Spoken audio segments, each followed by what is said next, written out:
Hello, and welcome to Dining with Death. This episode is on my playlist, Dining with the Damn, where we discuss criminals who have been sentenced to die.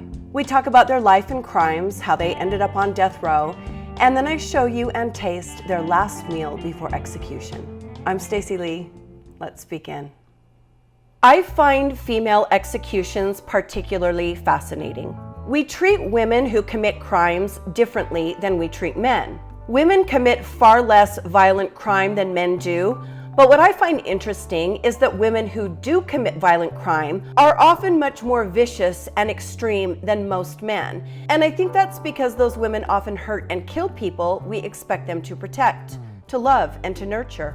But then you've got women like Barbara Graham. Barbara Graham might have been a loving, nurturing woman had she not had the upbringing she had. Then again, maybe not. It's one of those questions that keeps us guessing and keeps us fascinated in true crime. I'm on the tail end of a really bad cold, but you know I'm bringing you your content. Just please forgive the voice. Barbara Elaine Ford was born on June 26, 1923, in Oakland, California, to an unwed woman named Hortense, who worked as a prostitute. Hortense had a second daughter in 1925 and then married a man named Joseph Wood in 1929 and changed the girl's last name to Wood as well. Hortense and Joseph went on to have a son, but Joseph Sr. died before the birth of that son, who Hortense named Joseph Jr. When Barbara was only 2 years old, her mother was arrested and sent to reform school because her mother was, in fact, still a teenager. The children were taken away from her and placed in foster care.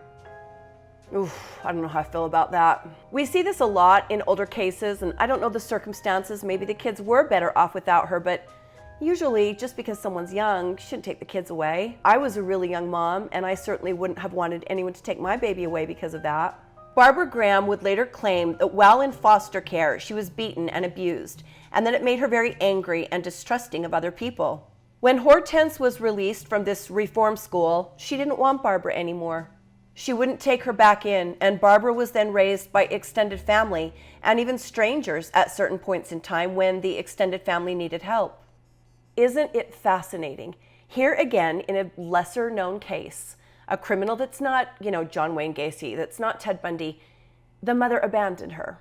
I just cannot emphasize how often I find this to be the case when I'm doing research. That parental relationship forms people and molds them for their entire life. I hope in coming generations we learn how to emphasize that and how to support mothers that might be struggling because their struggle becomes their children's struggle. It's just crazy to me how often we see criminals who have been abandoned or abused or neglected by their mother. Some people are abandoned by their mother and they turn out just fine. And other people, for whatever reason, it makes them monsters. Barbara only went to school part of the time. She was smart, but she didn't get an education. When she was a teenager, she was arrested for vagrancy, which is basically being homeless. So she was sent off to the Ventura State School for Girls, not surprisingly, the same reform school her mother had been sent to years earlier. Barbara was released in 1939 and was determined to make a new life. She got married to a man named Harry Keelhammer, who was in the Coast Guard, and for a while they were happy. They had 2 children together, and Barbara even enrolled in business college after the kids were born. But life was difficult, and the marriage soon fell apart. In 1942, the couple divorced, and Harry was awarded custody of the 2 boys, which I find very telling. Barbara must not have been a very good mother because it was extremely unusual for a father to get custody back then. From what I found, Barbara didn't make a lot of effort with her children after that.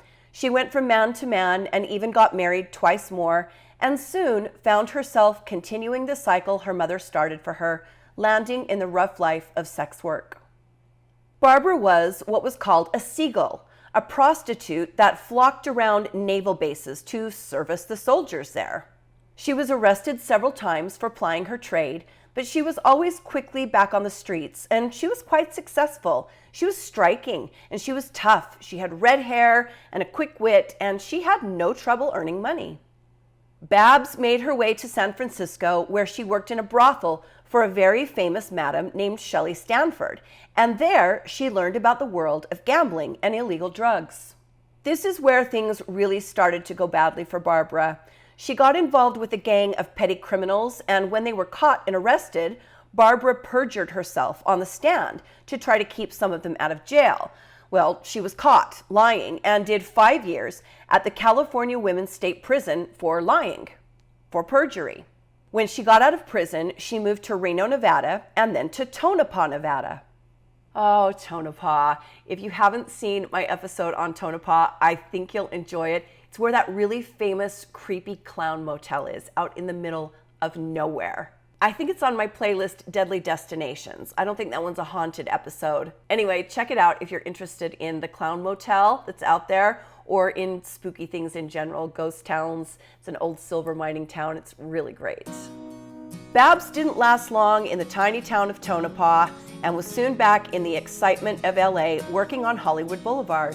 She met and married a bartender named Henry Graham, and soon she was pregnant with her third child, a boy that she named Tommy. Henry, Barbara's new husband, was a drug addict and a criminal. His work as a bartender barely sustained him. He made most of his income committing petty crimes with a little gang that he ran with. Barbara fit really well into this crowd. She was a hardened woman who didn't have any issues doing whatever it took to get money, and she actually seemed to enjoy that lifestyle.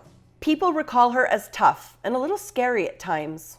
There were a couple of guys in Henry's gang that Babs got to know. One of those men was named Emmett the Weasel Perkins. Well, it wasn't too long before old Babs got to know the Weasel's weasel, and they started having an affair. I couldn't help myself.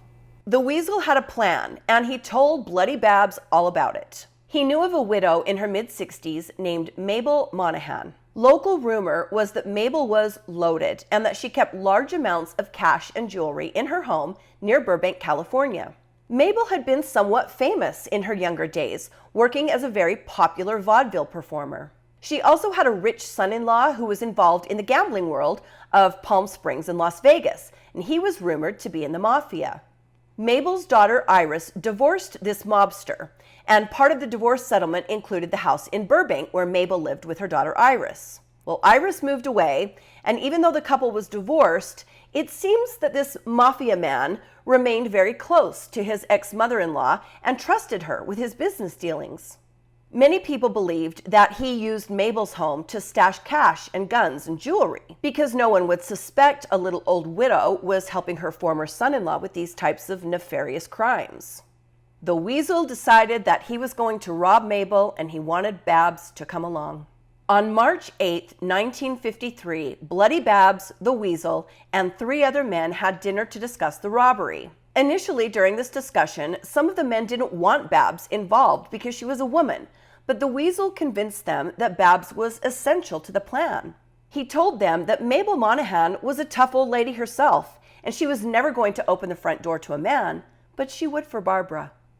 I always find it so sinister when women become accomplices in crimes against other women. There is something about that. It makes me really dislike them, and it makes me feel kind of sick. It's like, we should stick together. We shouldn't be helping bad men hurt us. And I'm sure good men agree with that too.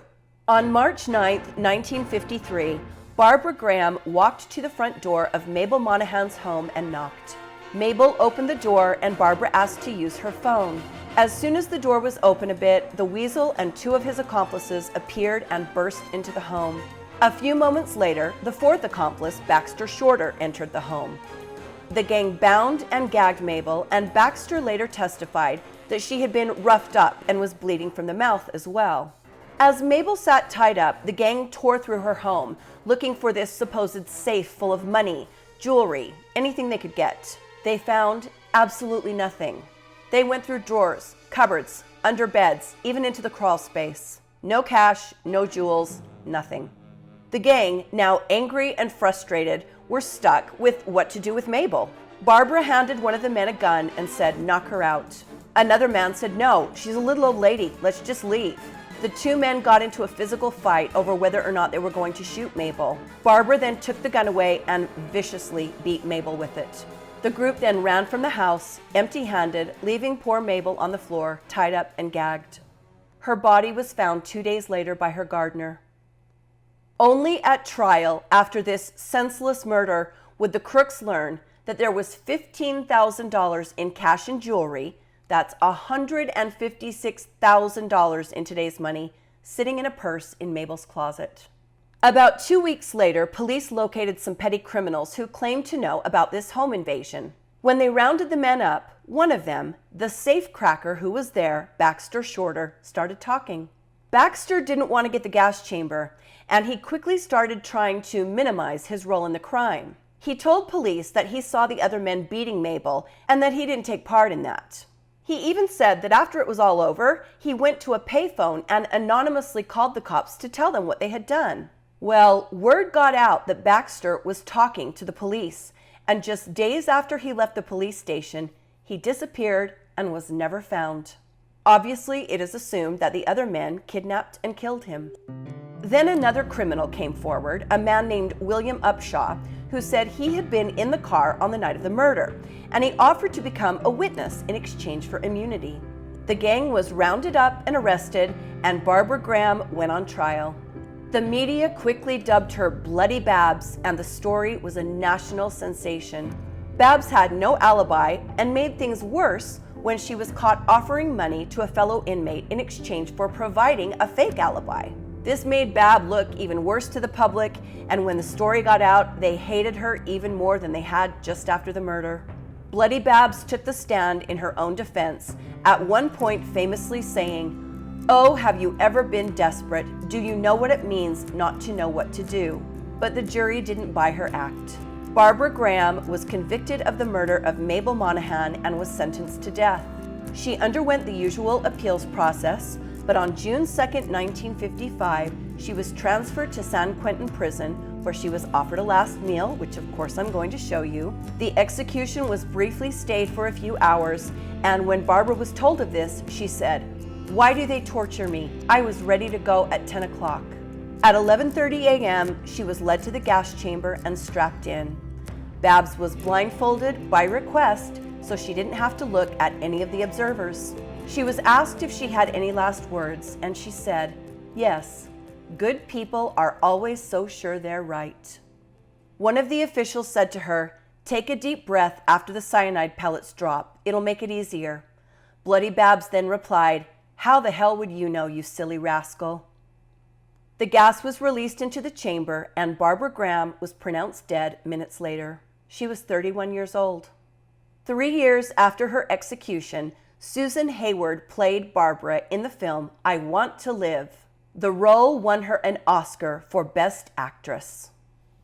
Bloody Babs was known for her hot temper, and when they asked her what she wanted to eat for her last meal, she said, "Why in the hell would you waste good food on me? Give it to someone who can enjoy it." But she did, in fact, have something for her last meal.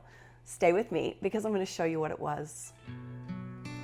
We're going to assemble what Bloody Babs requested and received for her last meal, a chocolate sundae. Got some gorgeous Tillamook utterly chocolate ice cream here, chocolate syrup,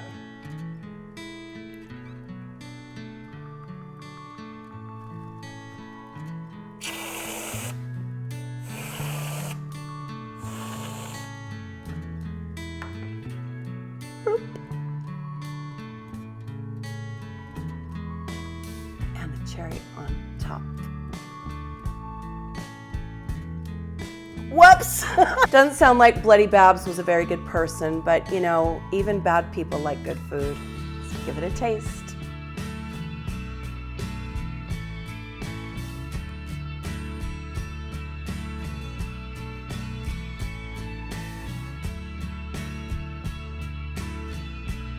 I am an ice cream person. If I want a treat that I don't normally eat, it's usually ice cream. Really good ice cream. I like Haagen-Dazs butter pecan, and I also like that Reese's peanut butter ice cream. Not a bad way to go out, Babs. Thank you for joining me today on Dining with Death, Dining with the Damned. Hit that like button if you liked the video and subscribe to my channel if you'd like to support me. You can further support me by joining my Patreon, and that is more appreciated than you'll ever know. Stay safe, my friends, and be kind to each other. And I'll see you next time on Dining with Death. Bye.